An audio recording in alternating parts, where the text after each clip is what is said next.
Hey guys, Paul here with Late Night Games. It is day 20 of our VEDA challenge and also Easter. So happy Easter to those who celebrate, to those who don't, happy today. But let's get started with what happened today. And what happened today is I went to a live viewing of the LCS championships.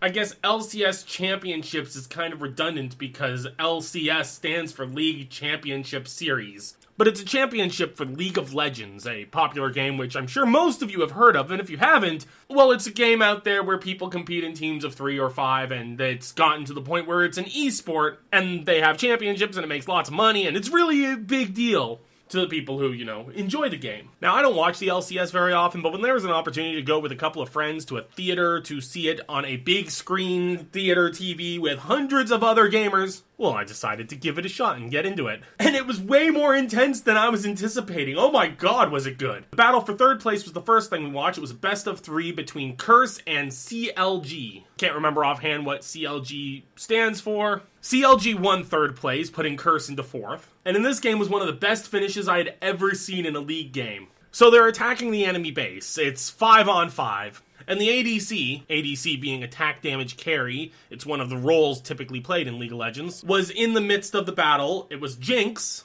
killed 2 targets, scoring a double kill. She then chased a third person down the bottom path out of the base, killed him on his way out, just in time to score the triple kill. She then ran with the rest of the team. Mind you, the whole team is together here, so she's not doing this alone. She's just the one getting those last hits. Gets to the enemy nexus. Their Thresh sends his hook in and grabs one of the enemies off of the base and pulls him back off the base to where they can attack. And they finish him off. Jinx gets the last hit, scoring a quadra kill. Then the entire team jumps onto the enemy spawn pad. Now, the spawn pad has a turret that shoots you for a lot of damage. Like, no matter how strong you are, 2 or 3 hits from this thing and you are dead. This thing is just relentless. It's the base laser, basically protects the spawn point. Well, the entire team got onto the spawn point and tanked the hits so that Jinx could take the last bit of health away from this last person, scoring a pentakill, killing everyone, even inside their own healing base. And then she goes and finishes off the turrets in the Nexus with a few pew-pew-pews because the minions had taken it out, finishing the game. Fucking best ending I had seen of a League game, hands down, ever. It was fantastic. So that was one of the 2 games that CLG beat Curse in to secure the third place win. Then there was the championship. Team Solo Mid versus Cloud9. Cloud9 were the reigning champs from last year, but Team Solo Mid's been ranked 1 throughout the whole championship series. So this match had a lot of hype behind it. It was a best of 5, so the first person to win 3 of the 5 games won. And Cloud9 completely shut out Team Solo Mid. 3 games, 3 wins, 0 losses. During all 3 matches, Cloud9 only had 6 deaths combined across all 3 of the matches. They were just completely steamrolling Team Solo Mid. And now Team Solo Mid is known for being very good at laning. For those of you who don't know League of Legends, the battleground is made up of 3 pathways, a top path, a middle path, and then a bottom path.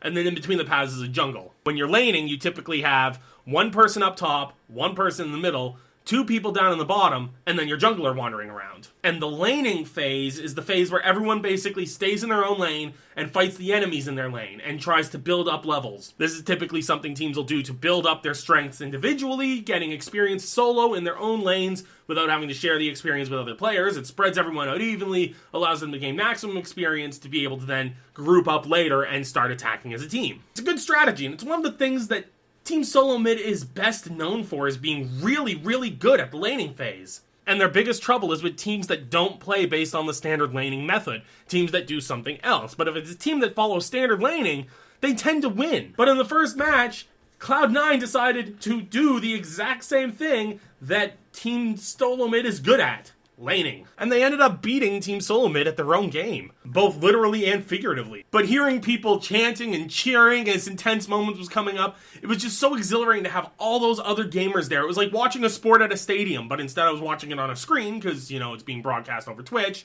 But it was at a theater and all the people were there and it was just so intense. I had a lot of fun there today and it was good to see my friends who I was there with. So all in all, I had a much better day today than I did yesterday. I know at the end of yesterday's video I seemed defeated and depressed, and yeah, I do feel defeated. But I'll move on, and I'll persevere, and I'll fix Kit. I don't care what it takes. I will fix my baby. Yesterday I was wondering if I could handle it, and that's because I was exhausted, and because I'd been working on it all day, and because I had gotten to the point where I was ready to give up. But a father does not give up on his child. I will not simply give up on Kit. I will rebuild him, even if I have to take the engine out and rip every single wire out of it and rerun every single goddamn wire manually. I will get him running through hell or high water. There hasn't been a problem with him yet I haven't been able to fix, and there isn't going to be one now. Even if I have to get a mechanic's help, get it up on a hoist, even get a mechanic's tools, whether with help or not, I will get him running. I swear it. So no more of this wallowing my self-pity that my baby is damaged and my baby is dying, because he will live again. And that, I can promise you. But now to get out of that serious mode, yes, today was a lot of fun. The games were fantastic. A lot of people were cheering for Team Solo Mid in the beginning, and, well, no, Team Solo Mid did not do near as well as people were hoping. Also, for some reason, every time somebody put down a ward or destroyed a ward, there was a section of the audience, and not a small section either, that would all start applauding. Putting down a ward is one of the most basic actions in the game. It's an item you purchase that you put down and put sight on the field. So to applaud a team for taking out a war is like applauding a baseball player for picking up his bat. Not for taking the swing, not for coming up to bat, but just lifting it in the air. And it wasn't even like an all-out woo type cheering. It was a clap like you would hear at a golf tournament, just a silent. But it was enough to be heard through the whole theater because everyone else is quiet. But yeah, it was just every time this chorus of clapping, every time somebody took out a ward. Blew my fucking mind. For anyone who plays League, you'll know what I'm talking about. For those who don't, as I've said, you might not know what I'm talking about. And for that, I apologize. But not everyone knows what I'm talking about in these videos. Hell, half the time I don't even know what I'm talking about in these videos. But that's besides the point. And is where I'm going to end off the video for today. I will see you guys tomorrow. Thanks for tuning in. If you like what you see, hit a like. If you got something to say to me, leave a comment down below. If you got a question for me, leave a comment down below before the final day of the month, as we will be doing a Q&A video with any questions we receive. You can hit me up on Twitter or on Facebook. And as always, I'll see you tomorrow. Take care. Bye-bye now, guys.